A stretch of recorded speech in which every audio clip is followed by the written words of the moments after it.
Praise the Lord, hallelujah, God is good. கர்த்தர் நல்லவர். இந்த காலை வேளையிலே உங்களை சந்திப்பதிலே சந்தோஷம்.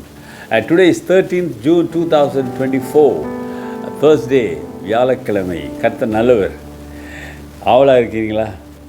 நான் நீண்ட நாள் சுகமாக இருக்கணும், ஆண்டவருக்கு மகிமையாக வாழணும்னா நான் என்ன செய்யணும்? You want to have a long life, healthy life?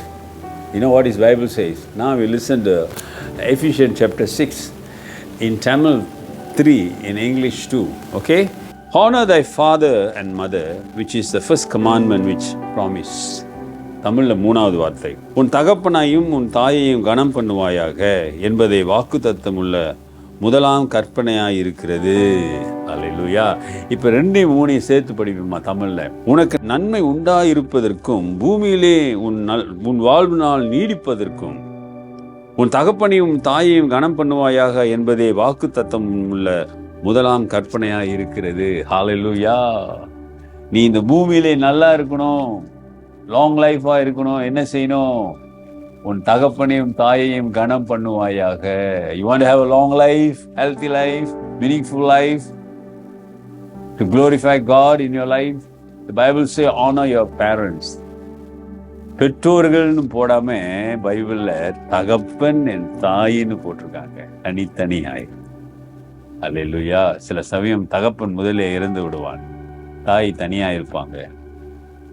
சிலருக்கு தாய் முதலில் இறந்து விடுவார்கள், அம்மா அப்பா தனியாக இருப்பாரு. இப்போ வேதம் என்ன சொல்லுதுன்னா, யார் இருந்தாலும் உன்னுடைய பெற்றோர்களுடைய parents, your father and mother, you must honour them. அருமையான கனம் என்றால் என்ன? கனம் என்ற ஆனர்னா மரியாதை. ஒரு இறந்துட்டா போட்டோல மாலை போடுறோமே, அதுதான் மரியாதை நினைக்கிறாங்க. இறந்துட்டா ஒரு கல்லர் செஞ்சு நல்ல பியூட்டிஃபுல் நல்ல குட் டைல்ஸ்லாம் போட்டு எல்லாம் செஞ்சு ஒரு கல்லறை செஞ்சுட்டா ஆனர்னு நினைக்கிறாங்க. இல்லை, உயிரா இருக்கும்போது அவங்களுக்கு மரியாதை கொடுங்க. உயிரா இருக்கும்போது அவங்க தேவைகளை சந்திங்க. உயிரா இருக்கும்போது அவங்க உங்களுக்கு செஞ்ச நன்மைகள், தியாகங்கள், you must think what are the sacrifices they given for you and you must thank them when they are alive. உயிரா இருக்கும்போதே அவங்களுக்கு நன்றி சொல்லுங்க, அவங்களை சந்தோஷப்படுத்துங்க, அவங்க தேவைகளை சந்திங்க. ஏன்னா உங்களுக்காக எல்லாவற்றையும் செய்தார்கள். நான் ஒரு வார்த்தையை வாசித்தேன், ரொம்ப நல்லா இருந்தது. தகப்பன் பணத்திலே சொந்தம் கொண்டாட அல்லது செலவு செய்ய பிள்ளைகளுக்கு உரிமை உண்டு. ஆனால் பிள்ளைகளுடைய வருமானத்தில் தகப்பன் கேள்வி கூட கேட்க முடியாது. அப்பாவின் வருமானத்தில் பிள்ளைகள் தாராளமாக செலவு செய்வார்கள். ஆனால் பிள்ளைகளின் வருமானத்தில் தகப்பன் கேள்வி கூட கேட்க முடியாது. ஏன் அந்த நிலைமை? இன்னைக்கு வயசாச்சா, நீ சும்மா இரு, உனக்கு வேண்டிய சாப்பாடு அதுவும் இப்போ இன்னைக்கு கொடுக்கறது இல்லை, போய் ஓல்ட் ஃபோக்ஸில் சேர்த்து விட்டுறாங்க. அல்லது வீட்டில் அவங்களுக்கு மரியாதை இல்லை. இந்த லவ்விங் அண்ட் மினிஸ்ட்ரி, நாங்கள் ஸ்ட்ரீட்டில் இருக்கிறவங்களுக்கு போய் சாப்பாடெலாம் கொடுப்போம். அப்போ அங்கே நிறைய பேர் வந்து வாங்குவாங்க. அப்போ நான் பேசினேன், ஏன் நீங்கள் இங்கே இருக்கிறீங்க, உங்களுக்கு ஃபேமிலிலாம் இல்லையா? அப்போ அந்த ஐயா சொன்னார், I got family, I got children, I got grandchildren, but I don't like to stay with them because I don't have any freedom. I don't have any respect, no honor. என் பேர பிள்ளைங்கிட்ட பேசினா கூட அது ஒரு கண்டிஷன் போடுவாங்க, இது செய்வாங்க, அது செய்வாங்க. என் பிள்ளைங்க தான். Even I cannot play with my grandchildren. I don't have that freedom. Now I got so many friends here. On the street I got friends. I have freedom. இந்த தெருவில் எனக்கு நிறைய நண்பர்கள் இருக்காங்க. நான் கூட பேச முடியும், சந்தோஷமா இருக்க முடியும். இந்த சந்தோஷம் என் குடும்பத்தில் எனக்கு கிடைக்கல. நான் ஆச்சரியப்பட்டுட்டேன். பார்த்தீங்களா பிள்ளைகளே, பெற்றோரை கனப்படுத்து. ஆமா, நீ நெடுநாள் இந்த பூமியிலே நல்லா இருக்கணும்னா honor your parents.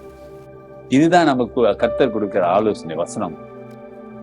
நெடுநாள்லாம் என்னங்க, இந்த பூமியில நீ சந்தோஷமா இருக்கணும், ஹெல்த்தியா இருக்கணும், எல்லாம் இருக்கணும்னா நீ உன் பெற்றோருக்கு முதல் எடுத்து கொடு.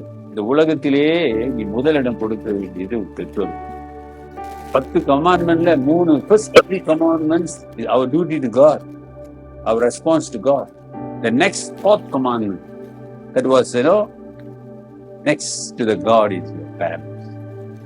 கர்த்தருக்கு அடுத்ததாக பெற்றோரை நீ கடப்படும். கர்த்தருக்கு மேல பெற்றோரை வைக்காத, கர்த்தருக்கு அடுத்தது பெற்றோரை வை. புரியுதுங்களா?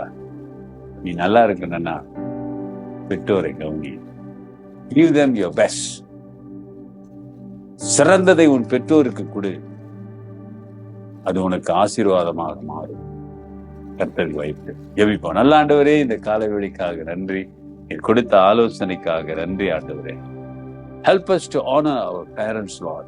Help us to give us understanding and strength to take care of our parents. நல்ல ஒரு புரிந்துணர்வும் பலத்தை கொடுத்து எங்கள் பெற்றோர்களை கவனிக்க உதவி செய்யுங்க ஆண்டவரே. அது எவ்வளவு பெரிய ஆசீர்வாதம் என்பதை நாங்கள் கவனிக்க காண கிருபை செய்யுங்க. இன்றைக்கு ஒப்பு கொடுக்கிற பிள்ளைகளை ஆசீர்வதிங்க, பொறுப்படுத்துங்க. இயேசுவின் நாமத்தில் நமது ஆண்டவராகிய இயேசுவுடைய கிருபை, பிதாவின் அன்பு, பரிசுத்தாவின் ஐக்கியம் உங்களோடு உங்களை ஆசீர்வதித்து காப்பதாக. என் ஆத்துமாவே கர்த்தரை ஸ்தோத்திரி, என் முழு உள்ளமே பரிசுத்த நாமத்தை ஸ்தோத்திரி. என் ஆத்துமாவே கர்த்தரை ஸ்தோத்திரி, அவர் செய்த சகல உபகாரங்களை மறந்து. என் சகோதரனே, சகோதரியே, இப்ப தெரியுதுங்களா? Make you to live a long life in this world, healthy life. ஒரு மகிழ்ச்சியான சந்தோஷமான நீண்ட வாழ்க்கை வாழ நீ என்ன செய்யணும்னு உனக்கு தெரியுமா? இப்ப God bless.